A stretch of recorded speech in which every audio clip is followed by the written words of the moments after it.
Ghislaine Maxwell a finalement brisé le silence sur l'une des morts les plus controversées de ce siècle, celle de Jeffrey Epstein. Dans des transcriptions et enregistrements audio récemment publiés par le département de la justice, Maxwell a déclaré au procureur adjoint Todd Blanche qu'elle ne croyait pas qu'Epstein s'était suicidé dans sa cellule de Manhattan en 2019. Au contraire, la trafiquante sexuelle condamnée a laissé entendre qu'il pourrait avoir été victime d'un meurtre interne en prison. En prison où je suis, ils vont te tuer ou ils vont payer. Quelqu'un peut payer un détenu pour te tuer pour 25 $ de cantine, a révélé Maxwell. C'est à peu près le tarif pour un contrat aujourd'hui avec un cadenas.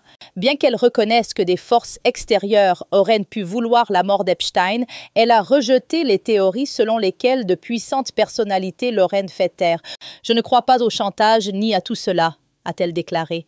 Si c'est bien un meurtre, je crois que c'était une affaire interne.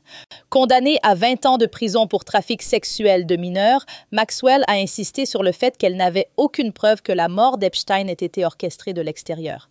Je pense aussi que c'est absurde, a-t-elle ajouté, car s'ils avaient voulu le faire taire, ils auraient eu plein d'occasions quand il n'était pas en prison. Ces révélations interviennent alors que Maxwell continue de chercher une grâce présidentielle de Donald Trump, affirmant qu'elle n'avait vu ce dernier et Epstein qu'en contexte social et jamais dans des situations inappropriées.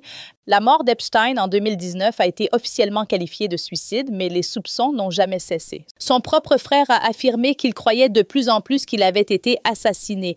Et maintenant, sa plus proche collaboratrice, elle-même derrière les barreaux, vient relancer le débat mondial en déclarant « Je ne crois pas qu'il soit mort par suicide ». Avec la crédibilité du département de la justice en jeu et l'affaire Epstein toujours entourée de zones d'ombre, les propos explosifs de Maxwell ravivent les interrogations sur ce qui s'est réellement passé derrière les portes verrouillées de l'une des prisons les plus surveillées des États-Unis.